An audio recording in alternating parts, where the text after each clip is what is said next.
So if I sound a little bit different, it's because I'm still having a cold. So just so you know, Hollywood Stargirl is the peculiar sequel to last year's Stargirl. Honestly, it's kind of surprising that movie got a sequel, especially since we learned from the trailer this is from the perspective of Stargirl herself. And what made the first one stand out a little in the romantic movie genre, not that it didn't use a lot of tropes we already know, but they nailed the mystique around the main character's teenage crush, Stargirl, in my opinion, told from the perspective of a socially awkward boy. I don't want this to turn into a review of the original movie, but even by the end, they still managed to keep this girl mysterious, and the movie was way more about what she leaves behind than who she is specifically. It's actually funny, the less she was a character herself, the better. She really worked almost as a ghost, popping up to give guidance, and actually the worst parts about that first movie are the scenes where she is interacting with everyone but the kid Leo. Now, this movie, Hollywood Stargirl, starring Grace Van der Waal, Judy Greer, Uma Thurman, and others, is, in my opinion, really boring. And I mean aggressively boring.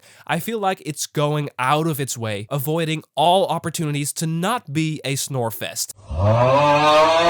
Now, let me explain why I am so incredibly harsh to this movie. I'll keep things spoiler free. Hello, fellow Disney Plus watcher. It's nice to talk with you about Disney Plus today. If you love Disney as much as I do and enjoy talking about it, why not click the subscribe button to stay up to date, and please give it a like because it helps the video and the channel. Really, thank you so much. So, Hollywood Stargirl picks up where the first movie left off. The mysterious disappearance of Stargirl in the first film is explained at the beginning of this one. We meet Stargirl's mother, and it turns out Stargirl moves out of the fictional town Mika because Stargirl's mother, played by Judy Greer, has been given an opportunity to work as a costume designer on a big movie in Los Angeles, Hollywood. So the two of them move to LA to start over, which is frustrating for Stargirl, but of course she quickly meets a boy she's enchanted by who asks her if she wants to sing and perform for a sizzle reel for an eventual movie he's creating with his brother. And Stargirl reluctantly agrees. She never acted before, but a singing role, that should be something she could do, so she goes for it. So the main characters of this movie are Stargirl,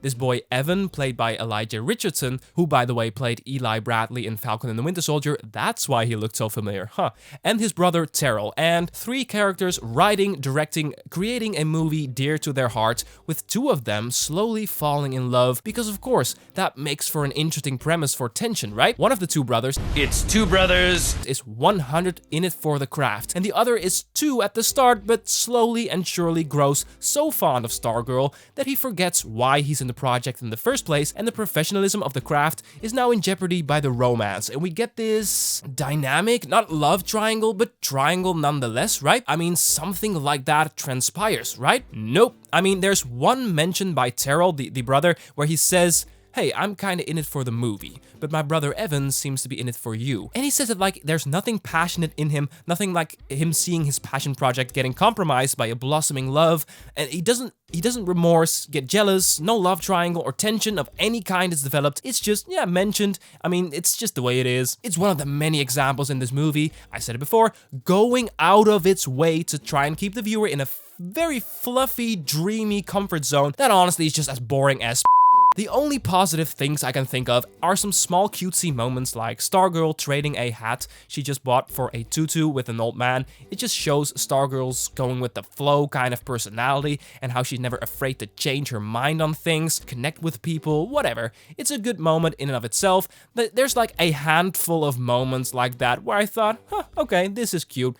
But other than that, there's something going on between Stargirl and her mother in this movie that's honestly so quickly taken care of, it's not even funny. I hate when movies have characters like talk something out immediately when there's clearly room for ugly tension. In the beginning of the third act, again, no spoilers, they have a quick little fight about something everybody saw coming from a mile away, and 2 scenes later, you guessed it, they're already having pajama talk about it, drinking a cup of tea. Not one of them had taken drastic action out of emotional turmoil or whatever that hurt the other even more. There's not building blocks, there's nothing. Another great example of lazy writing is Stargirl's journey through the process of making this student film. She's reluctant at first, as I explained, she doesn't know how to act. She only just met these guys. Room for growth, room for insecurities, and really, honestly, nothing of that. To the point that near the end of the second act, when they are very far into the process of making it, Stargirl says this, and I quote, "If making movies means spending time with the people you care about, then I guess I love making movies."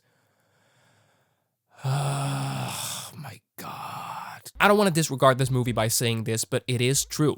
Making the main character and the main narrative all about the experience of Stargirl herself directly results in this movie being a sequel in name only. Okay, and that is important to know if you're still deciding if you want to watch this or not. It is not intellectual follow-up to the previous movie. That's just not. It uses the same actress in the lead role, and that's it. Not basically it. I'm going as far as to say that's it.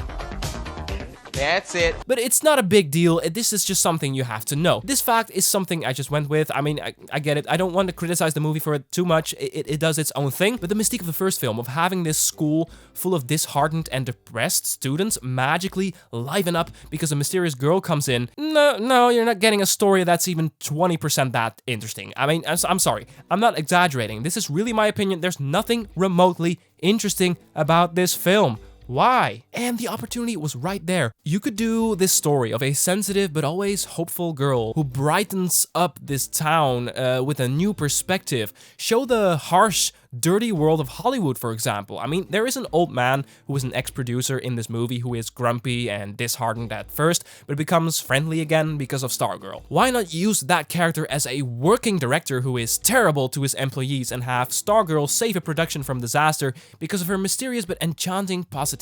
That way you can have some interesting commentary on the darker side of Hollywood and give a fresh new way to make a truly intellectual sequel. Just spitballing, I know, but watching this movie I could think of so much more interesting ways to take things every step of the way.